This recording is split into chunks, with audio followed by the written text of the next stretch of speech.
5-year-old Dmitry was born with cerebral palsy. There is no medical cure for this condition. When Dmitry was born, the doctors told us he might never be able to walk, never be independent, that he would have, since this was a chronic disease, certain damage to his health that he might never recover from. We had not tried any alternative. Personally, I trusted nothing but the standard approaches. Until some people we trusted, because we knew them well, told us about Eric. We think of healing as getting up out of wheelchairs, vision returning, hearing returning, cancers disappearing, all sorts of things. And these things happen. They happen. The idea initially was just to attend a seminar that might show us some ways to help Dmitry as a family. This little boy's parents came up and said, will I do a healing session after a presentation that I gave? And I said, well, they're closing the room, but let me finish signing these books and we'll get them to keep the room open for just a little bit longer. What's wrong? And they explained he had cerebral palsy. After the seminar was completed, they met for the first time, just for a short while, about 10 or 15 minutes. There's something in cerebral palsy that's very common where your feet, instead of your feet being able to be flat on the ground, the heel was up. So his heel would not be able to touch the ground. He was scheduled for surgery for that. He had to wear supports and braces. For him to be able to get up, he'd have to hold on to furniture or people's clothing. For him to be able to go down any steps at all, he'd have to sit down on the steps and push himself down a step at a time. And to go up, he'd have to crawl on his hands and knees. We stepped on the stage with Dmitry, put him on the bed that was there, and told him that he should stay calm and collaborate with Eric, and that nothing would happen that might bother him.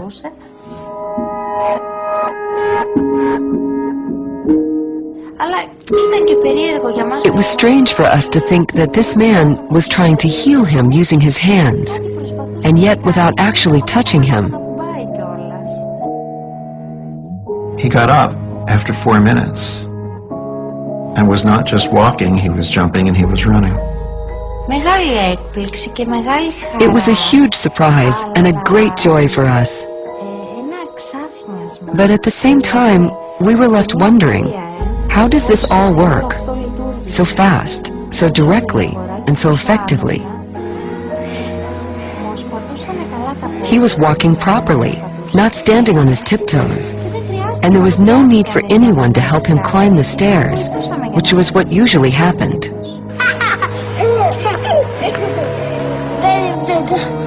Other children may naturally walk up and down the stairs every day, but Dmitry was unable to do this, so accomplishing such things is very important for him. They brought him back down for another session. He had one hand that was closed. I didn't know. He looked at me in Greek. He said, look, I can open my hand. He was just 5. He said, it doesn't hurt anymore. He said, look, I can hold a glass and drink by myself. Now his fist is open. It is relaxed and cooperates with the left hand much better, which is very helpful. It's not closed into a fist, which bothered him a lot. And when he wants to give us a hug, he used to do it with only one hand. Now he gives a full hug and says, you see, I can do it. I'm a big boy now. Of course, his hand isn't fully functional yet, but together with the left hand, it works somehow, and he doesn't reject it.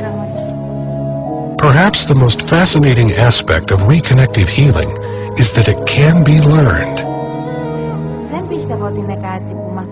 Now, I didn't believe that this was something one can learn. I thought it was something only Eric was capable of doing.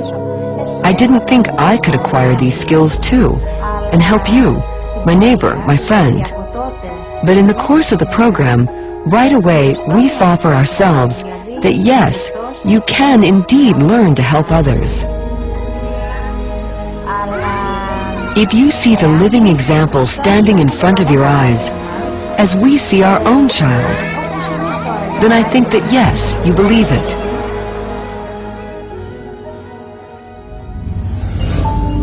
There are amazing healings taking place all the time. Yet, traditional allopathic medicine has no model or explanation for how these healings can occur. We don't understand how it is that even the simplest thing, like the healing from a wound that is so mundane that every child has experienced it, we don't have a full understanding of how that occurs. The answers may lie in the fundamental shift which is occurring in our understanding of our universe. Virtually every ancient culture and every native culture has thought of the universe as a unity, as a circle, and man is being central to that. And it was only with the discoveries of Isaac Newton and René Descartes that ripped us out of the fabric of our universe and created this clockwork model where mind is separate from body and that we are separate from each other. And that idea of separation is the foundation of Western thinking. Now, Newton described a very well-behaved universe of separate things operating in space and time according to fixed laws. The idea of the body as machine. The body is this well-behaved machine with the two engines of the body being the brain and the heart, and the whole central orchestra being conducted by DNA. That's the model we have. And we think of various processes being localized in certain parts of the body. What's wrong with that is just about everything. Body is completely decentralized. There is no central brain, in a sense, and that the brain is closer to an antenna receiver. It's closer to a transducer of information, a receiver and a transmitter of information, but not the central repository of that information. In our conventional world of biochemistry and cellular biology, we focus on a Newtonian belief of a material world. Through the history of science, we focus on the mechanical reality and have let go of the concept of energy and fields as information in biology. That's a Newtonian perspective that says, focus on the matter, don't pay attention to the rest of the stuff.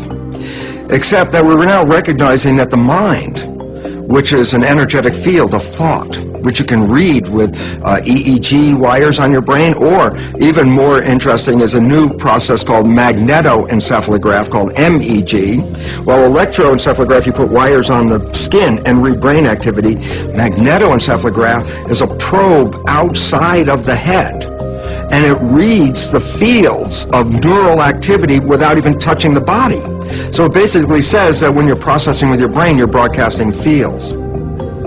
1875 to 1920 was this enormous growth of biochemistry, and it was then thought that chemistry is probably, we're a chemical machine. The answer is to put the right chemical in the body and you'll get better. To a point, that's correct, but it doesn't appear to be correct for chronic disease. It's correct in the short term. There was a major intellectual split going on at the time in physics, because the old Newtonian world, the clockwork universe, was going strong, and a few crackpots in Denmark, Germany, and to a lesser extent England, developed quantum physics and said that it doesn't work the way you said it works. It doesn't happen like that. And there were huge anomalies found in physics that could not be explained. And the upshot of this was that the old idea of a mechanical universe, where everything happens for a specific reason in its own way, had to be dropped. Quantum physics changed our perception of reality over 80 years ago. Surprisingly, this new viewpoint has yet to be incorporated into our current biology model. The main problem with the current biological model is that it's reductionist and mechanistic. That means, first, it tries to explain everything in terms of little bits, generally molecules, because they're the smallest things in organisms. And secondly, it tries to treat the organism as a machine that works simply in terms of physics and chemistry. Chemical reaction in the body is supposed to be central, and the main reason it occurs, according to current theory, is through molecular collision, so that one molecule collides into another, and that's how they have this information, and how we have a cascade of chemical processes. Now, if you think of the usual cell, a cell is like a swimming pool, and molecules are like a couple of tennis balls in that swimming pool. And according to this theory, one tennis ball is supposed to find another tennis ball in this vast body of water and do so instantaneously. And that is supposed to account for all the millions of instantaneous activities that occur in our body at every second. And that's ludicrous.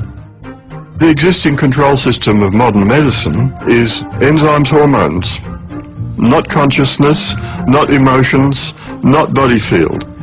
All that is there as your control system is enzymes and hormones. And we find this a bit inadequate to explain the whole majesty of human behavior and sickness and the whole darn thing. It's impossible. Today's medicine still works on the old paradigm of physics, which dates back to the time of Newton and the primacy of matter. Modern physics has long ago eliminated that paradigm and understands that it is not matter, but mind or spirit, which is primary. Though it isn't defined as spirit, but as energy fields, as intelligent energy fields. We look to science as some sort of absolute truth and a story that's already been written. But the reality is that science is a story told in installments, and every new chapter oftentimes refines or completely changes what has come before. This intellectual pendulum swing, and it's swinging towards the idea of holism and looking at how an entire system works together. Whereas, you see, the doctors began to look at how each individual cell works, and they got down to the cellular level.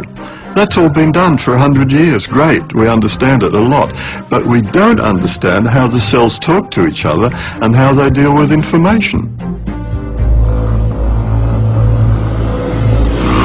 When I was 15 years old, I had a very serious motorcycle accident. I was on a motorcycle I shouldn't have been on, and we were hit by a car that caused a very serious wound in my leg. Ended up with 66 stitches. At the point of impact, I clearly remember having an out-of-body experience where my consciousness watched my body tumbling through the air and ultimately landing. And it was sort of shocking to me when I kind of came back into the body. That said to me that perhaps my consciousness isn't just in my brain, but that it is imbued with more quality than that. And then as I was facing a very serious outcome, they talked about the possibility of having to amputate part of my leg.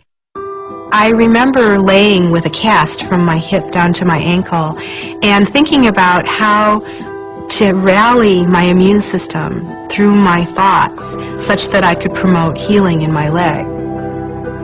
And so I would lay on the couch and I would visualize my immune system, and I could feel it tingling. I could feel the healing happening in my leg.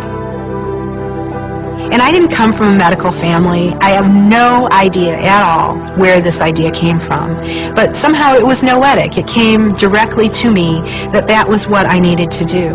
And ultimately they took the cast off, and I'm a two-legged creature still, thank goodness. And so I think that there was something about, my own personal experience with that healing, that there was something about recognizing that my mind was important to my body, and my body was important to my mind, that I just knew intuitively.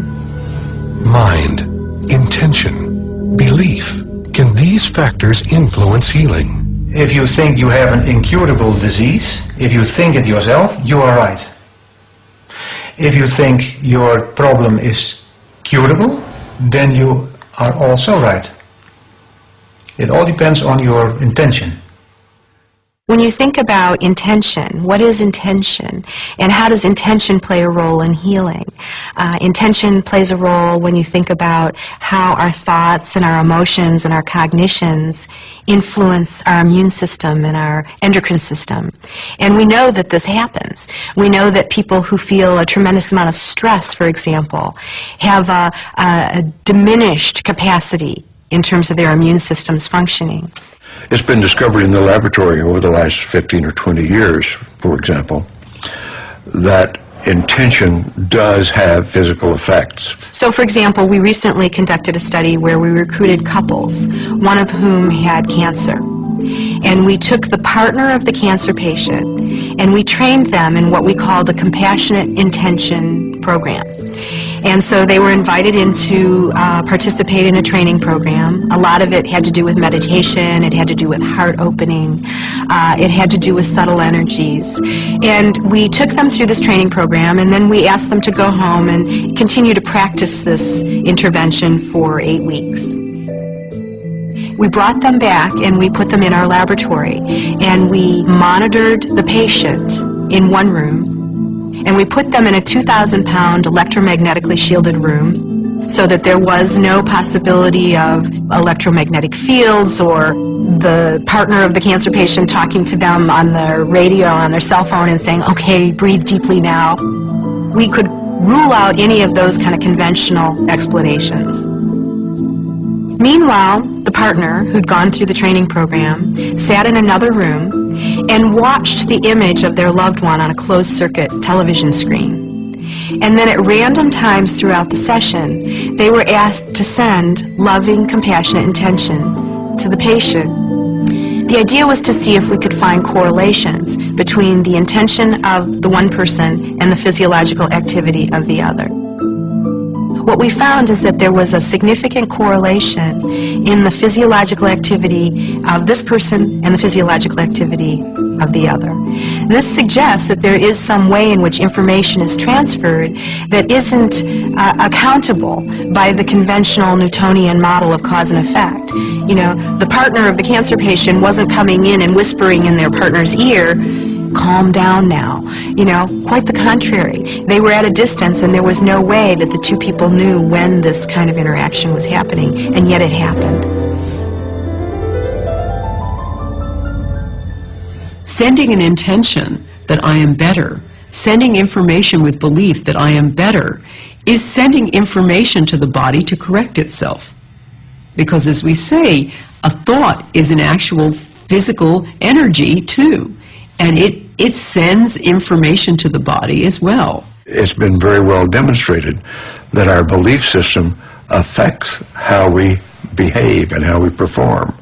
And it also affects our lifestyle. So if we don't believe that we can help ourselves, we probably cannot. If we don't believe that positive information is useful to our health and well-being, then it probably won't be. Our thoughts create our body moment by moment. When we think positive thoughts, we release certain chemicals into our body. When we think negative thoughts, we release negative chemicals into our body. And those have a profound effect on how the cells are behaving and how the nutrition is being used.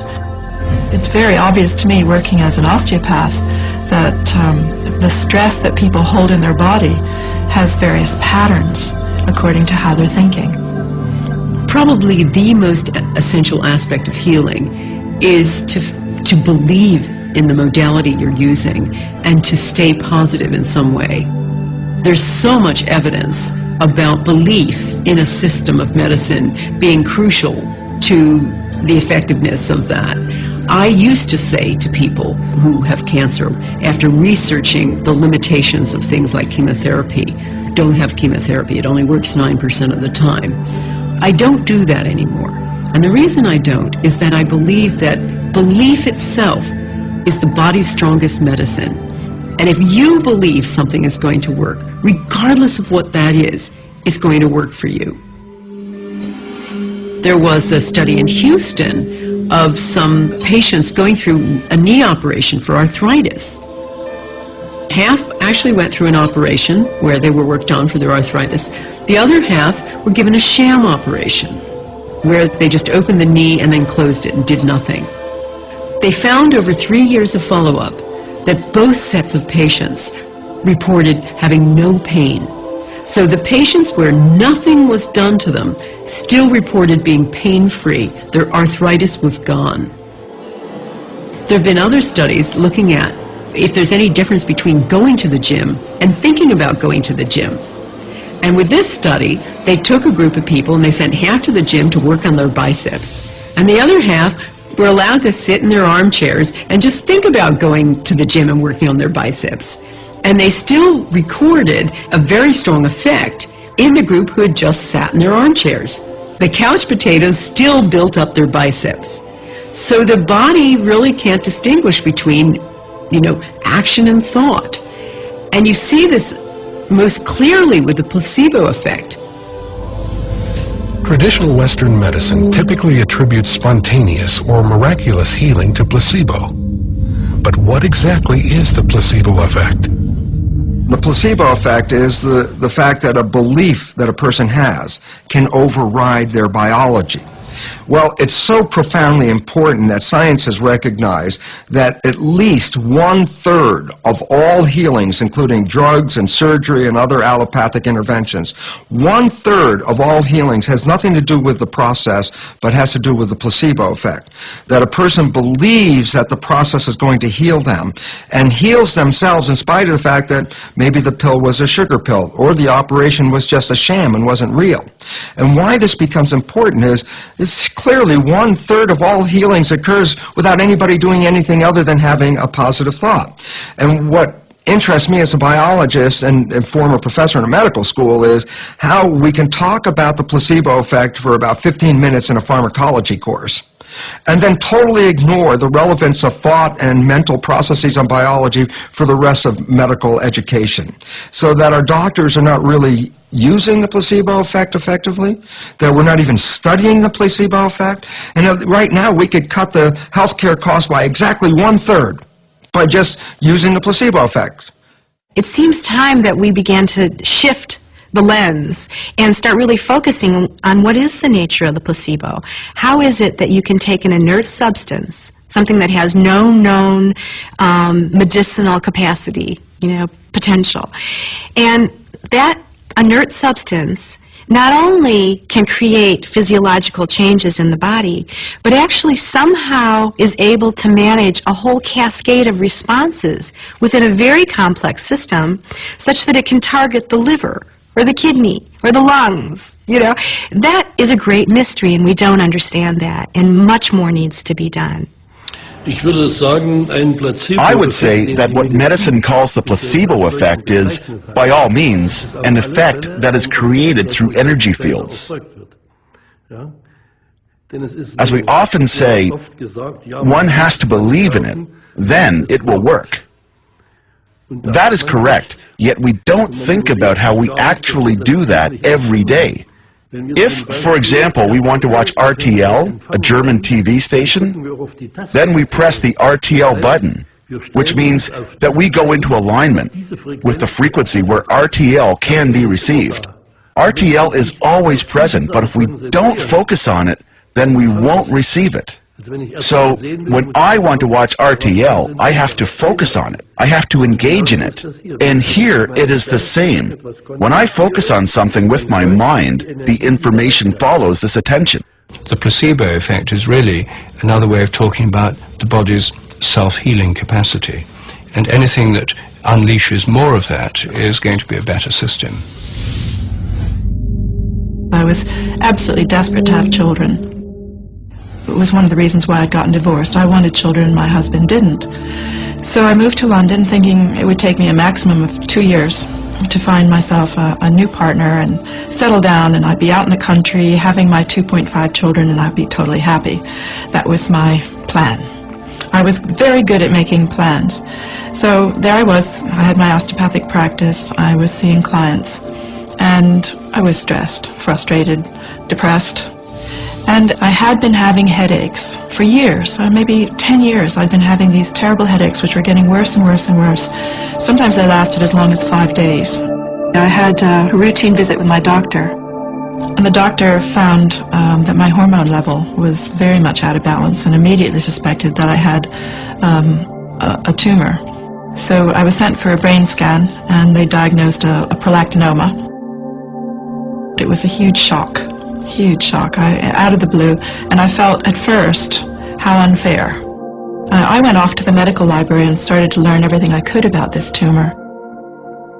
And when I discovered that it caused infertility, I thought, that is so ironic. Every cell in my body was saying, I want children, and I had somehow created a tumor that stopped me having children. There had to be some reason for this. There had to be, this was too much of a coincidence, I thought. And I got very curious. Because of my alternative medicine background, I decided to treat it alternatively, rather than go for the orthodox drugs or surgery. Ariel decided to utilize neuro-linguistic programming, or NLP, to approach her tumor. So then I got into doing NLP at a much deeper level. Got through the master practitioner level, came home, and was totally inspired as to what I could actually do. I started to really understand what NLP was all about. NLP is a practical form of psychology, which starts from where you are now and looks at where you want to be and uncovers what's in the way. If you have, like my 5-day headaches, and you'd like to be without a tumor in your end state, the journey to get from square one to the end square is, what we actually start exploring with NLP. Ariel made some very interesting discoveries as she began working with NLP. Now, remember, I was the person who thought every cell in her body wanted children. And what I discovered was that deep down, that going back to early childhood, I had such an abhorrence of what my family had been like, that the last thing in the world part of me wanted was to be a mother. And this really, really shocked me.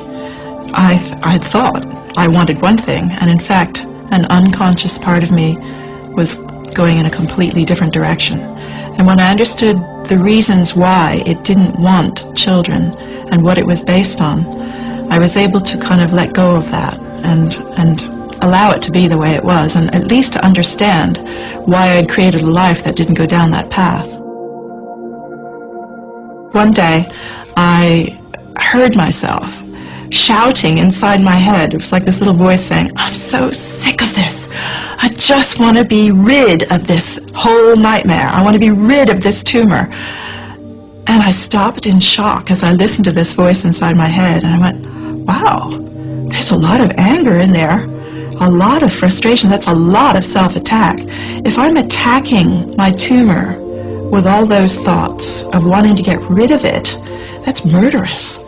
That can't be healing. And I had never looked at healing in that way.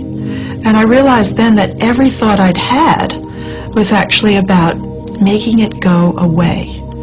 Now, that's a conflict. That's a huge inner conflict. And I decided to look at that a little bit more closely. And I thought, well, what would be the opposite? It has to be acceptance. I thought to myself, well, what would it be like if I really accepted this tumor? And this was quite a few years later, but it was absolutely a turning point in my healing when I realized that my tumor had taken me down a journey I'd never planned.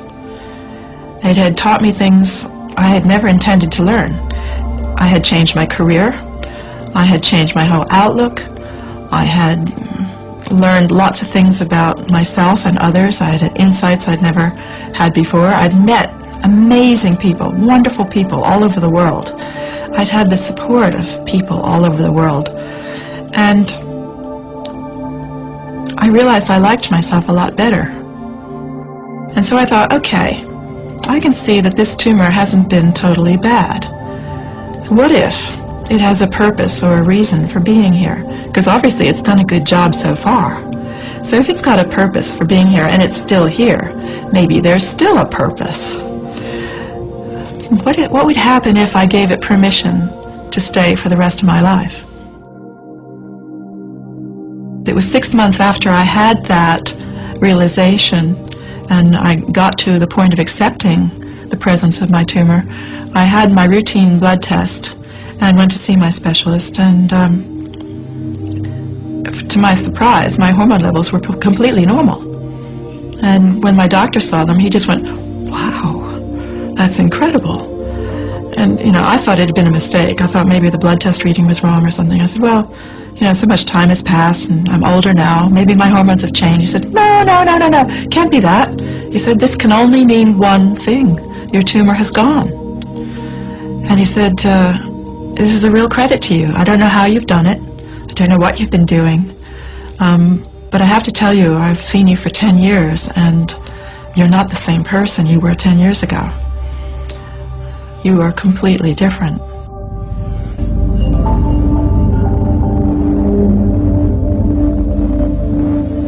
When we make an emotional shift, let's say we go from frustration to joy, those kind of emotional shifts, about 1,400 biochemical changes instantly go off in the body. Now, if you think about the course of one day, all the emotions that we feel, the highs and the lows, and, you know, the myriad of emotional textures that occur through our perceptions during a day, you can see that emotions are creating lots and lots of changes in our physiology. So it makes a lot of sense to start paying attention to the emotional diet as well as to the physical diet. That's one of the keys to better health and certainly to slowing down the aging process. Strong negative emotions just degenerate us. Positive emotional states regenerate us. Become simple math. Feel more love, more care, more appreciation, and your health's got a better chance of improving and staying that way.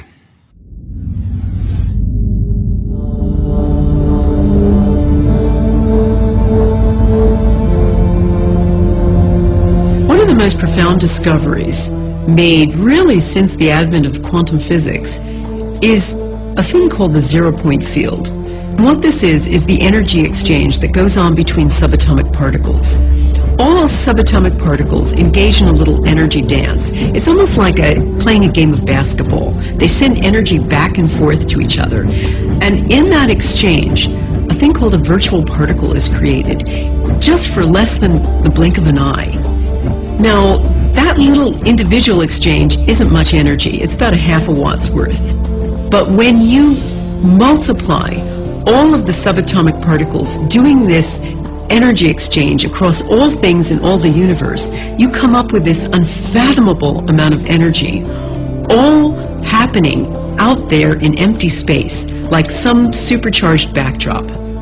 While conventional biology focuses on the material stimuli, quantum physics reveals that it's the invisible stimuli that are much more important. There's a simple quote by Albert Einstein that makes sense out of this, and the quote is, "The field is the sole governing agency of the particle."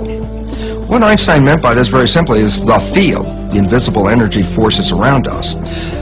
They are the sole governing agencies of the particle. Well, the particles matter. And so quantum physics says the character of matter is ultimately determined by the field. How then is healing communicated to another person? Well, you see, there's this field. We're not in this field, we are this field. We're denser, we're lighter in between, we're denser, we're lighter in between, or some people say we're lighter when we're physical form and we're denser in between. Whatever the aspect is, we're blips in this field of energy, of light, of information. We access this field all the time. We pull information from this field all the time. Every one of us has watched a flock of birds in flight and how it changes direction. Instantly, all birds in the flock change direction. So it seems as if a superior bird brain controls all the birds simultaneously. That only works with the help of those fields, since the fields are able to transfer with no informational loss, and above all, instantaneously, with no time delay. Walk into any great cathedral in the United States, in Europe, anywhere, that's been standing for hundreds of years or more. And what you will experience is in that cathedral is a hush of awe, reverence, quiet, and it's a palpable experience.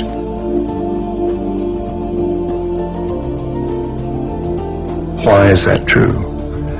It is true because for hundreds of years, the people going into that cathedral have been on their best behavior. They have been in awe and worshipful and in a state of mind that the quantum emissions from the body-brain are emitted into that cathedral, absorbed into that cathedral, and fed back in later centuries to the participants coming into it. And that's why they feel this sense of hush, awe, and reverence.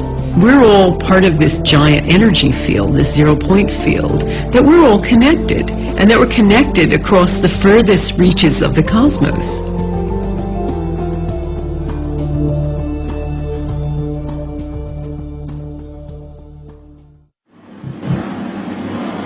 Watch an ice skater. There are things that they can do that are not describable in terms of nerve impulses. Nerve impulses and chemical reactions are too slow to explain the subtleties of life.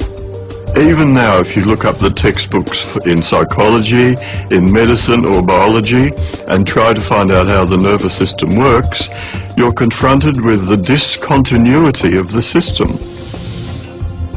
The nervous system is comprised of neuron cells that carry electrical and chemical impulses throughout the body. If you measure the impulses of the nervous system, we get some of them going at 200 miles an hour, whereas other of them going at 2 miles an hour, and I think those of the pain reflexes are very slow. How on earth the brain or any other part of the body can coordinate the nervous system and your very fine movements when these impulses are supposed to be travelling at many different speeds is just an impossible problem. If you're a dancer, for example, we're moving in 3 dimensions and you're moving in time. How on earth that person can coordinate all of these important dance steps is quite a mystery. This seems to be impossible with the contemporary model of the nervous system. We need a field theory to explain how the nervous system in all its complexity can coordinate everything that happens in the body. We now know, when you study nervous system activity, that the brain can start firing synchronous pulses throughout different areas of the brain virtually instantaneously.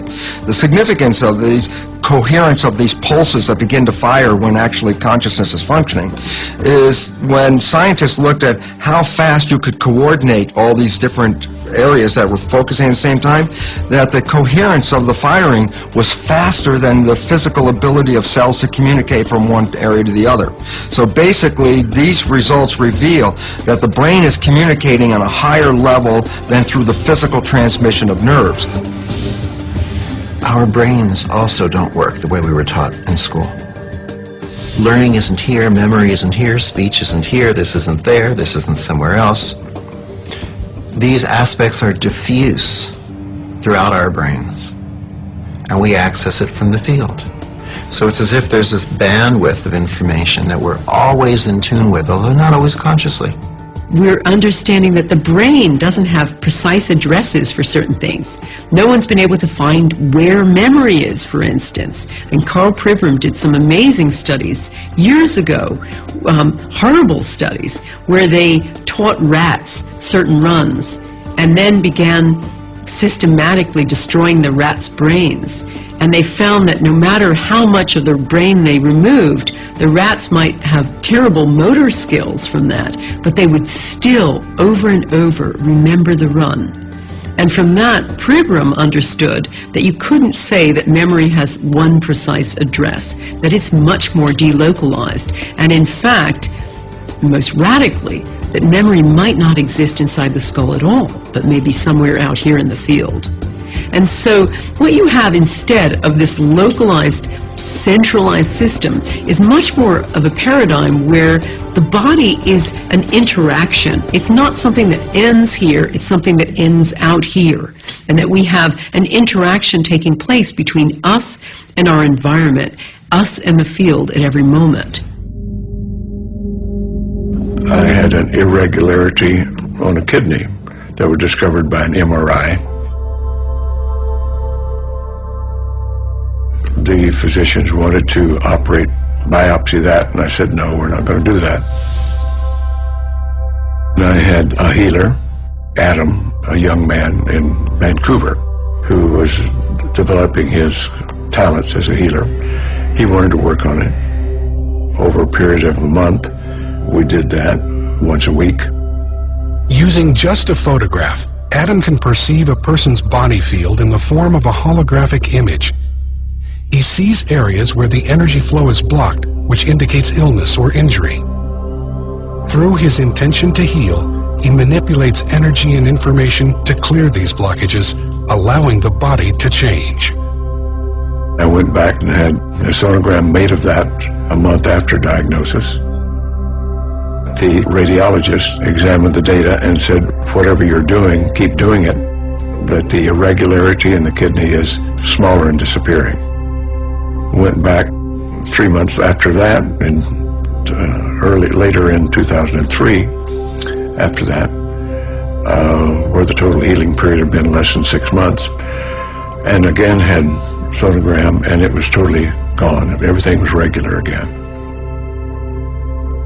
Nearly all of the healings that I have worked with have been remote or at a distance, and it doesn't seem to make, the distance seems to have no effect at all, which would again suggest we're dealing with a quantum phenomena. The healer was in Vancouver, British Columbia. I was in Florida, the longest distance across the United States. So I've continued then to experiment with different healing modes for different things with different people. But the mechanism is always the same. There's information being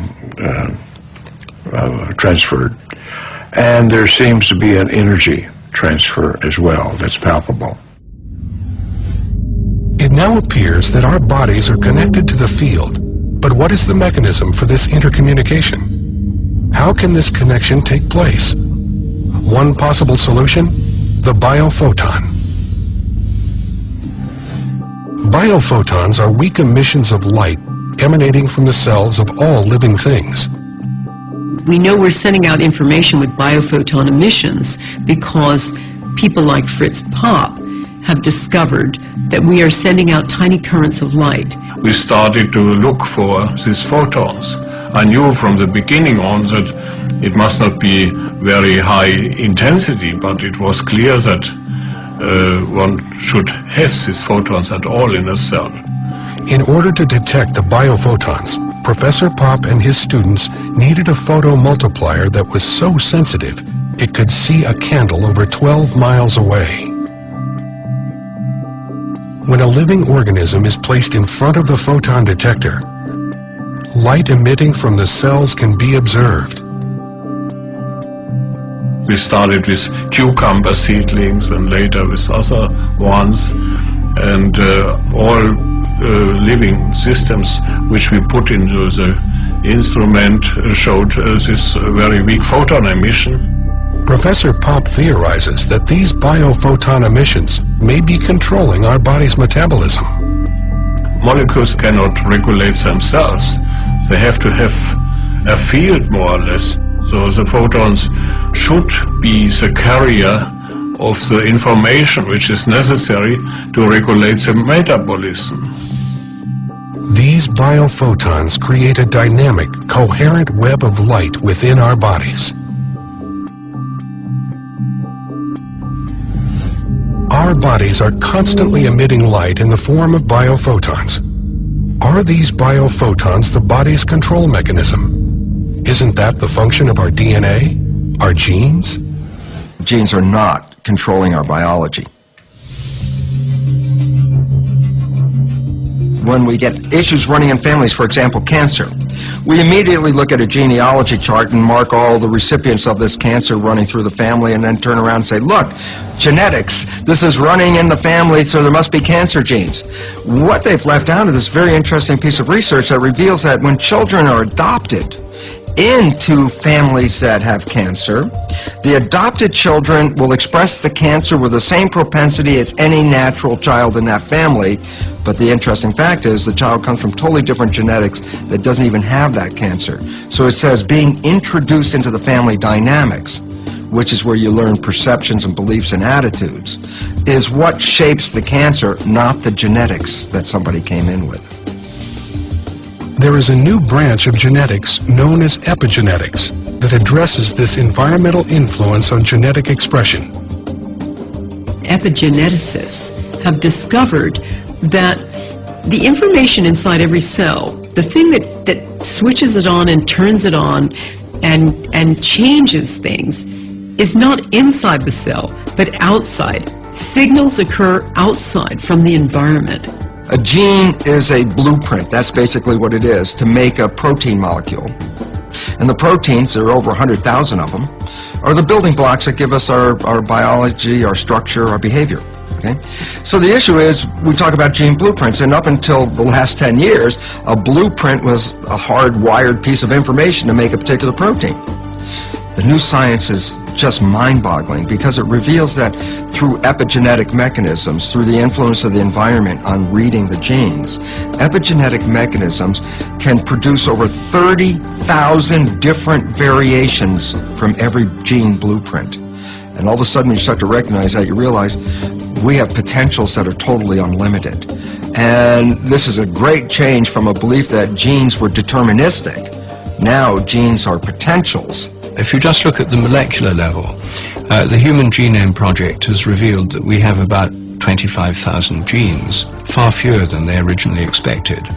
The Chimpanzee Genome Project has now sequenced the entire chimpanzee genome, and their genome is virtually the same as ours. They've got the same kinds of proteins, the same kind of genes. You can hardly tell the difference. Yet, there's an obvious difference, and if you can't explain it in terms of genes, what can you explain it in terms of? And the answer is, I think, morphogenetic fields. Just as you can build two different buildings with the same bricks and cement, if you have two different plans, you can build different organisms with different fields, even if the constituent molecules are very similar as they are in humans and chimpanzees. The DNA is like a library book. These are all the possible proteins from earthworms right up to us. It's all the same library, but you've got to know which book to take out of the library. This is the big problem in genetics itself, is trying to explain how the body knows which book to take out of the genetic library. And we think the body field is what decides which piece of information is taken from the DNA. Many cultures of the past have explored the energetic system of the body. Today, researchers theorize that the body does have a field of energy, known as the morphogenic field, or the body field. There's a hierarchy of fields organizing our bodies. There's the field of the whole body, there's the fields of the organs, and then the fields of the tissues, and then the fields of the cells within those. Field of our own body is within and around the body. There's an overall field, and then there's subsidiary fields, sort of modular fields for arms, legs, and the different organs. The advantage of fields is that they're intrinsically holistic. All fields are holistic. The gravitational field is. You can't slice a bit out of it. If you cut a flatworm into 10 different pieces, each part can grow into a new worm. Now, how's that possible? If it was a machine, that wouldn't happen. If you cut up a machine, all you get is a broken machine. But if you cut up a magnet, a field system, then however many little bits of magnet you produce, each has a complete magnetic field.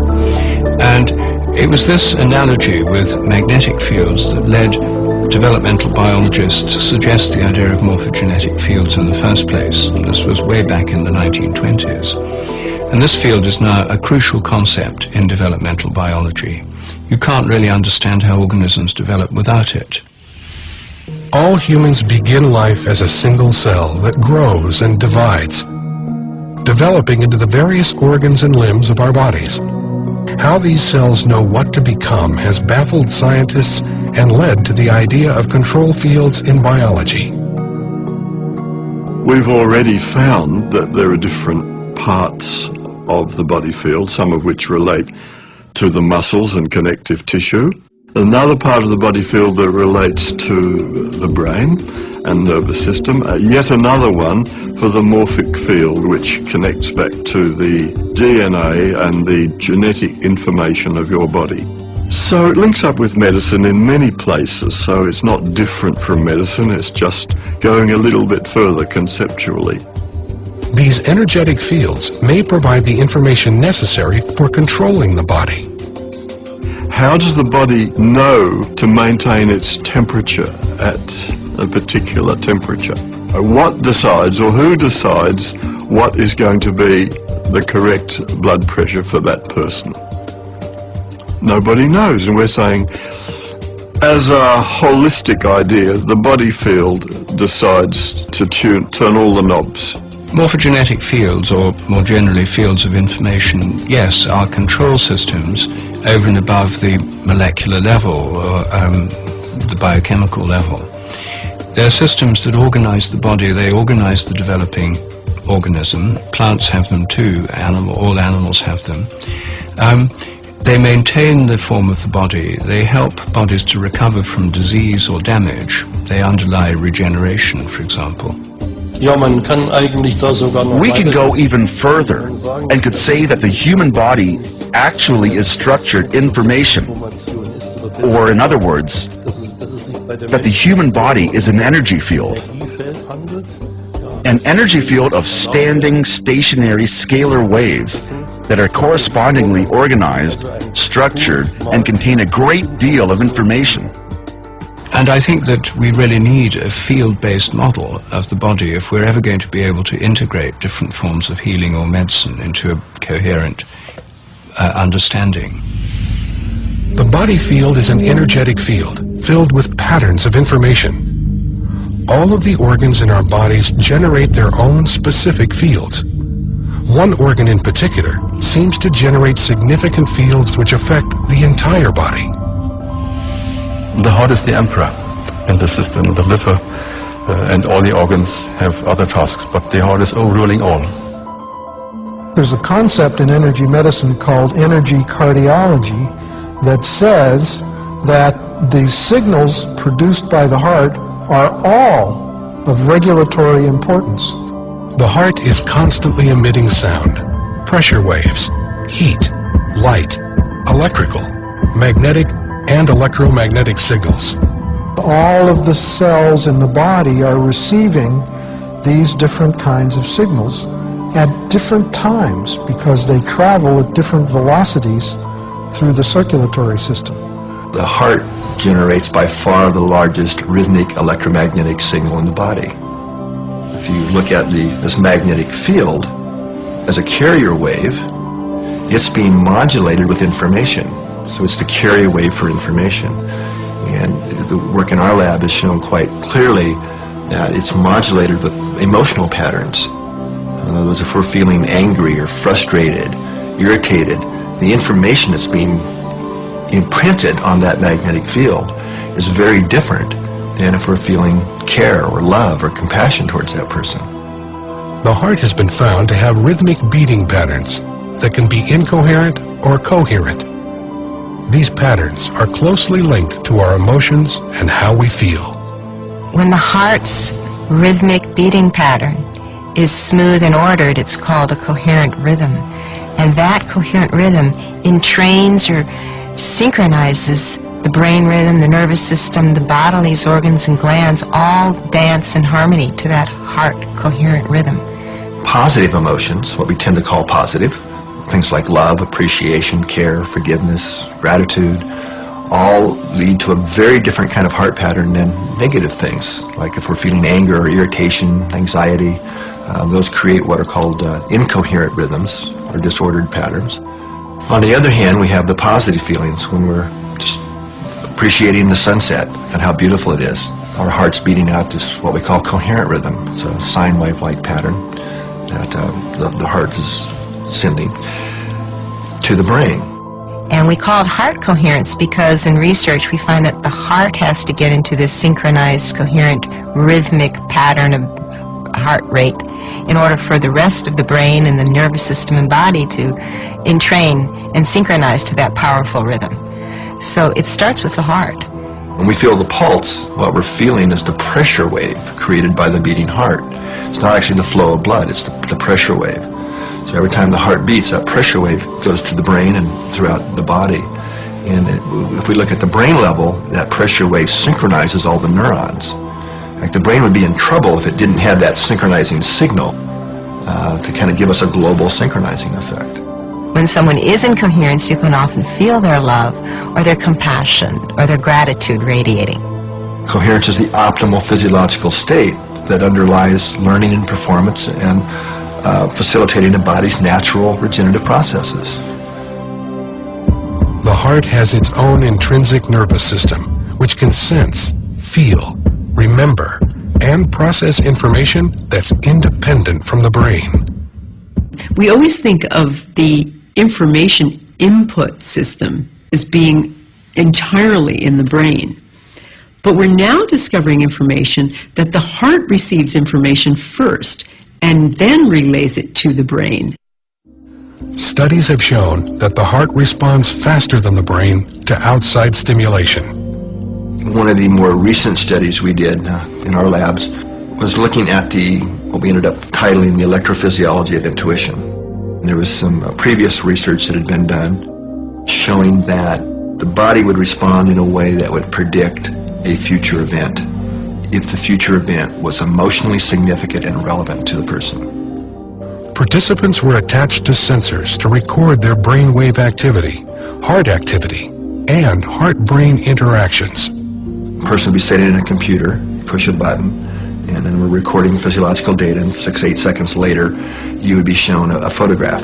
Okay, and then the photograph would be from two opposite ends of the spectrum of emotional arousal. Participants were shown pictures of car accident victims, snakes attacking, and other disturbing images. On the other end of the spectrum, the pictures included flowers or sunsets. The photographs were randomly assigned for display to the participants. What's key here is the computer assigned not only which photograph, but which type of photograph after the data was already recorded. So it was absolutely impossible for the research subject, the experimenter, to have any kind of foreknowledge of what photograph it might be. The computer itself didn't even know. The results were surprising. The body responded even before the picture was displayed.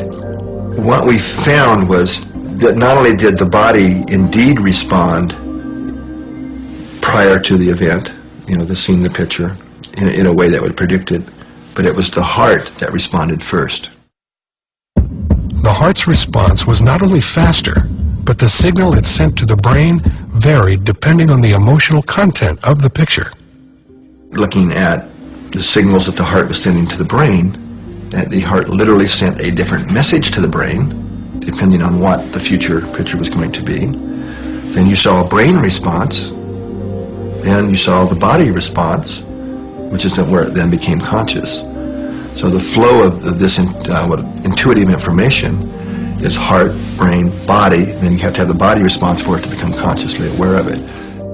What these experiments reveal is changing our basic understanding of how the human body functions. It appears as though the heart and brain, later, have access to a field of information not bound by time and space.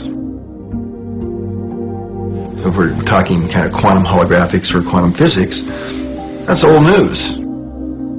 We're really starting to have ways now of showing that we really do have an energetic or an electronic system. And that's really primary, that it's really not bound by time and space. The heart is connected to a field of information and intelligence that's different but complementary to the field of the brain. It's very clear these neurons in the heart and the brain part have short and long-term memory. They process information. It's a functional brain. Other researchers theorize that the heart may be the master organ for imprinting information into the body field. There's a lot of neural tissue in the heart, and we believe that neural tissue is there in order to act as an imprinter for the hologram. The body's holographic body field is continually supplied with information via the pressure waves of the heart. Inside the heart there is an enormous amount of charge, Now, the pressure waves in the presence of this charge inside the chamber of the heart is sufficient to imprint information. If the heart is transmitting or imprinting information, there must be a way for the cells in the body to receive that information. There are receptor protein cells on the outside of the cell which are simply there to receive environmental information. How is my day today? What is going on out there? What does the body want this little cell to do today? You see what I mean?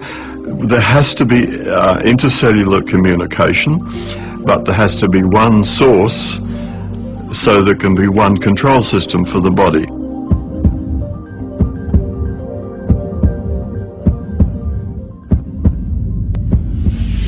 This control system is sending out information to the body via the body field. But what exactly is information? We think of the body as both a material and an energetic, dynamically exchanging open system, which it is. We need to eat like a ton of food a year, and most of it is passed out. So all of that food is somehow turned into the body, which remains extremely stable for long periods of time. Somebody basically doesn't change much for maybe 40 years as an adult. People recognize you immediately, even 40 years later, because the basic body structure doesn't change, even though after a short period of time you don't have a single atom left in your body. They've all exchanged and gone out, and so now this is the hamburger I ate yesterday, and in 3 weeks from now this will be a carrot that I eat tomorrow, and so on. It's a very dynamic system, and yet I remain the same. So if it's not the material, and presumably not the energetic part, the dynamic energetic part, then what's left? There must be something like an informational pattern which holds it together. Many scientists who are on the frontier theorize that and have demonstrated that we're an information system, and it's not entirely localized in our body, that we're accessing information from the field all the time. The body appears to be constantly connecting with information within itself and with information in the field. The body is always looking for coherent systems, looking for information interchange between all cells he has, so that every single cell knows what's on. There's a large information system, and some people say that illness is just a lack in the information system, and I suppose they are right. Matter is compressed energy. Information is patterns of energy. There's an information flow in our bodies that we still don't completely understand through our nervous system and through the tissues. And even the ancients, some of the ancients and the Chinese call it the acupuncture system, which is a system of information flow in the body itself. We get a system when we get structure. There's information everywhere, isn't there? But you only get an information system when it's ordered. And the great thing that was discovered in the 1980s was that the acupuncture system appears to be an organized system. It's not just a random group of acupuncture meridians. It looked, upon doing experiments, that they wanted to arrange themselves in a certain order and that they wanted to communicate with each other in a certain direction. So we're saying that information has order, and that's what makes the body feel, is the order itself. The actual regulation of the whole organism and of all cells, the coordination of all cells, is accomplished with the help of these information fields, these scalar wave fields. They guarantee that each cell knows what every other cell is doing at any given time, and we have over 70 trillion cells. This is a lot of information, and it can only be processed with the help of these structured fields. Ultimately, according to Einstein and other people more recently, have said that energy and information must be interchangeable. All right. So information becomes a type of energy because it's an orderliness in space. All right. So they are interchangeable, but on the other hand, in practice, what happens is you get a wave of energy, and then upon that wave you can get imprinted information. And the amount of information you can imprint appears to be limitless. Informational medicine, medicine that takes information and changes disturbed information, is going to be the future of medicine. Apparently, the control system of the body is not genes or chemistry, but information, which seems to be available in the body field. Is it possible to put new information into the body to affect wellness? That is exactly what a number of researchers are doing. We've learned how to stop the distortion of information that occurs as a result of various disease processes. Once you stop the distortion, surprisingly enough, the physiology begins to work, the chemistry comes right. There are really wonderful healing stories to be told here.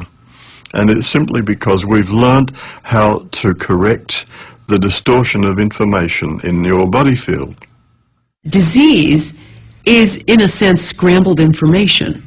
And so if we can access the appropriate information, we correct the scrambling. And that's what a number of these new energy modalities are doing. They're basically correcting that information scrambling.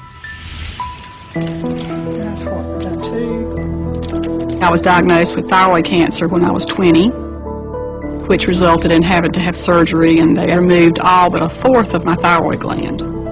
I've had to take a synthetic hormone to give me the thyroid hormone that I needed ever since. I was diagnosed with chronic fatigue syndrome some years later, and fibromyalgia some years later, which, I just continued to get sicker and sicker. My husband had to pick me up out of the bed if I had to get up. He had to feed me, set me up in the bed and feed me. It got really bad to the point is where pretty much so bathed her and carried her from the bed to the bathroom and things of this nature just to for her to survive on a daily basis. They really didn't know what to do for that type of illness. I was pretty much told that you just kind of had to live with it. I couldn't help her, and no matter what she told me, what hurt or what felt bad or what was happening, I couldn't help her, and neither could anybody else, we didn't think. My doctor finally said, Vanessa, I really don't know what to do for you at this point. All I can do is try to give you medicines to make you more comfortable. But I would suggest that you go see this nutritionist, and maybe she could help you figure out what you can eat, or at least, you can start to get some nutrients from something. Vanessa actually was referred to me by her endocrinologist. When she first came to me, she was literally not able to spend the day at all out of the bed. She had lost a tremendous amount of weight. She was allergic to almost everything. I was having a lot of trouble finding any foods that I could eat at all, which really resulted in me being so weak. The inside of her mouth had a lot of sores inside of it. The lips had multiple sores on them, like a cold sore type thing, and her hair was like straw and coming out. The first thing I did was the nest testing. The system is designed to determine areas of distortion in the body field. New information is made available to the body by ingesting drops that have been imprinted with an information pattern. I started her out at the dosing that we would have addressed a child because her energy fields were that weak. So we started out very, very cautiously. One morning I woke up after I had been seeing Deborah probably for a couple of months, and I just had this feeling that I hadn't ever had. And I knew that this was the answer. And I felt so good that I just cried. I just sat up in the middle of my bed and I just cried and cried and cried. In about 6 months, she reached an energy level of where the body was beginning to transfer message more effectively, to where every layer that we went through, she was showing remarkable health changes. Being from a man's standpoint and a southern country boy type person is how I grew up, I first thought it was hocus pocus. And I had my doubts, and it took a while, but I see now that it's phenomenal. It truly is. I've become healthy enough to what I think is living a normal life again, because now I can clean my own house. I can cook my meals. I can even work in the yard. I can even wash my car. I can do things that I never thought I would ever be able to do again. It's 180 degrees from where it was. It's just a total turnaround. It really is. I really don't know how to explain the difference in the way I feel. It's like I died and I come back to life. And I never thought that I would ever feel this way again. I got my life back. I got my life back. And it's wonderful.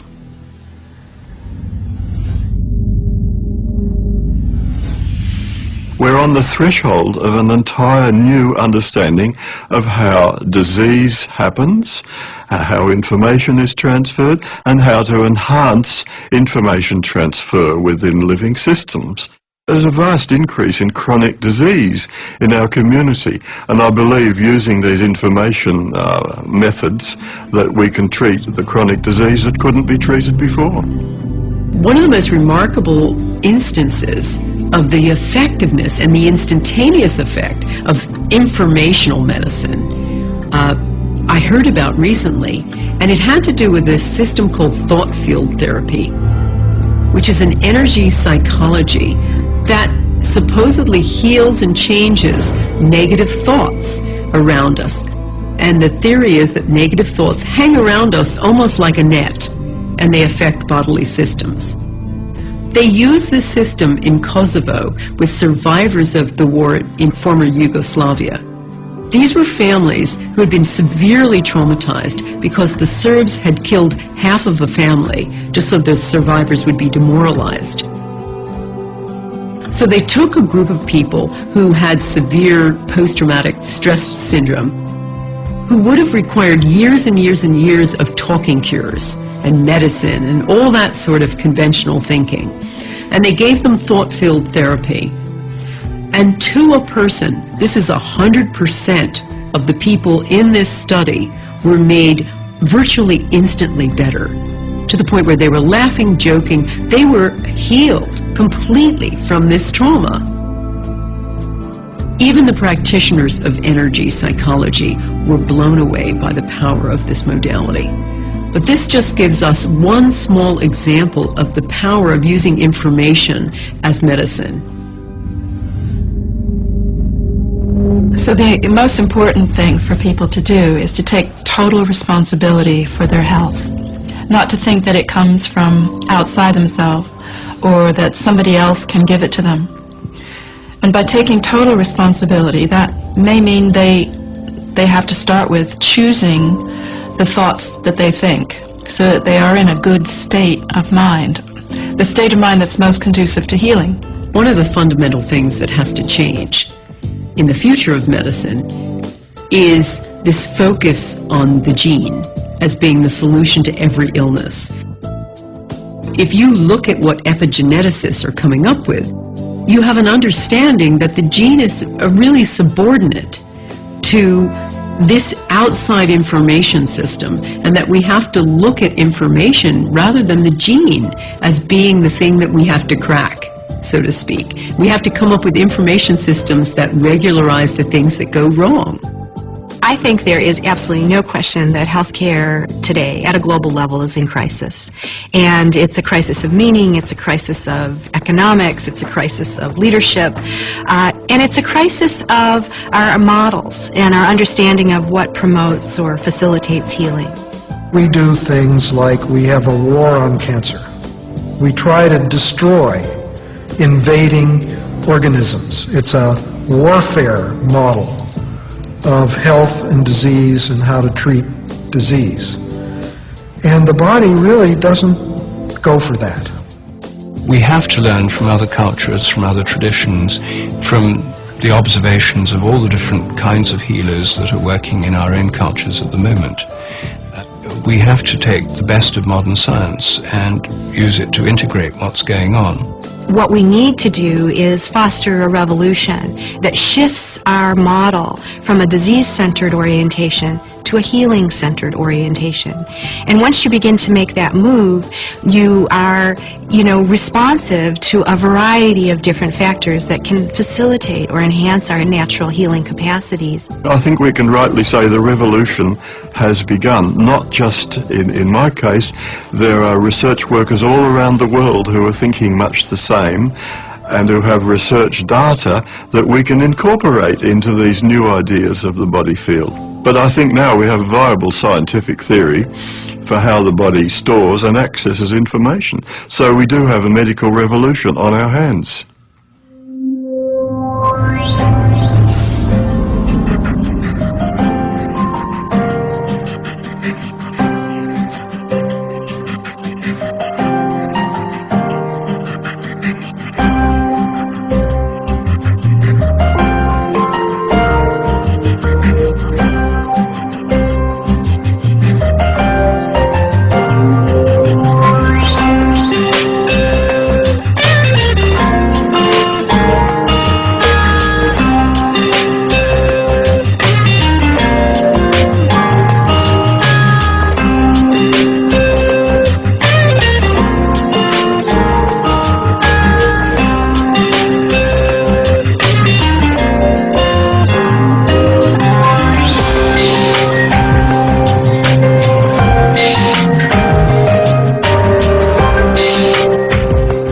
There seems to be this huge body of evidence demonstrating that we can pick up information that almost like an electron, we can be everywhere at once.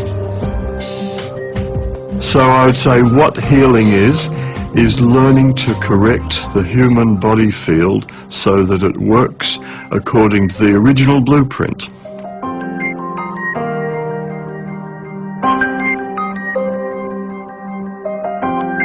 So ultimately what I'd like to see is a shift from this disease-centered to this healing-centered model, and recognizing that healing is a profound mystery and that we have so much to learn, and rather than presuming we have the answers, staying open to the possibility that there are new things that we can discover for how to enhance the human condition.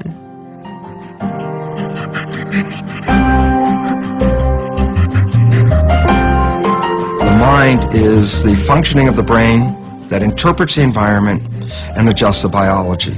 So rather than being controlled by our genes, our biology is controlled by our mind. And when you understand this, then you realize the power of being able to change your mind, because when you do that, you change your biology and your genetics. If someone's sick, they don't want to know whether pill X works better than a placebo in a double-blind trial. What they want to know is, what's the best kind of treatment?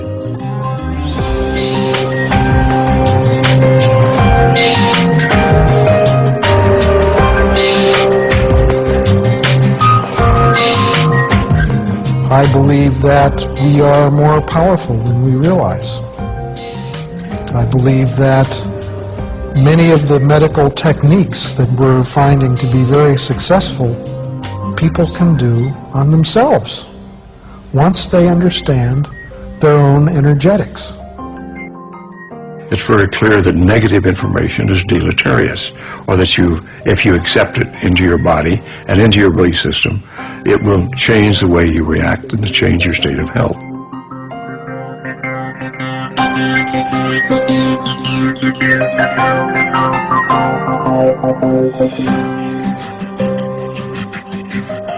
We know that from work by William Tiller and others, we found that when you begin to work with reconnective healing, there's an amount of, I believe he calls it, excess-free thermodynamic energy that is released. That if this were just energy or just energy healing instead of the reconnection, for this amount to be released and this change to happen in people, it would require that the room temperature rises over 300 degrees centigrade, which of course does not happen because we're accessing something new and something different.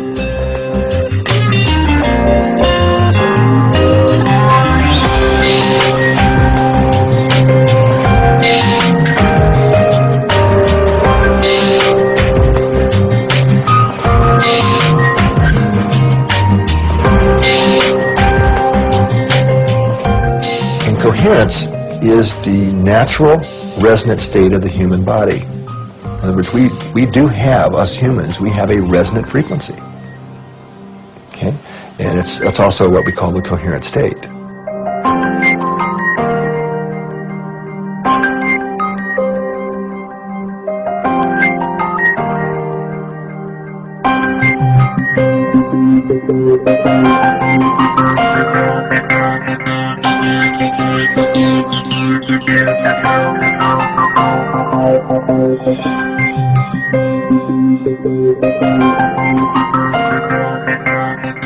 So a miracle starts with a change of thinking. It's like when I changed my thinking about my tumor, and I decided it was my best friend and my guide, rather than it being the worst thing that had ever happened to me.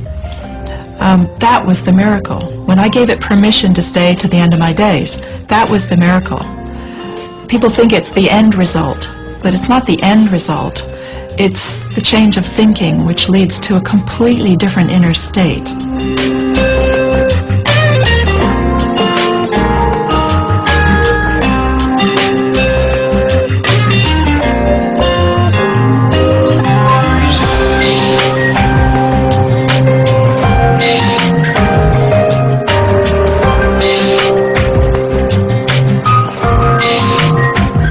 You need both. You need the will to be healed and the good information from a therapist, from infoceuticals, whatever. Yes, of course. This has to come together. This has to match.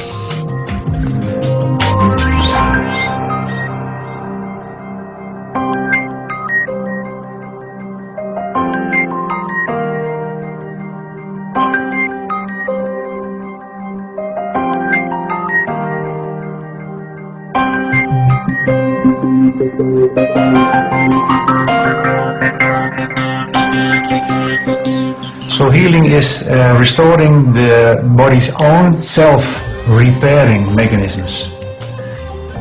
And that's the biggest thing as a doctor you can achieve, that you can help your patients with restoring their own repairing mechanisms.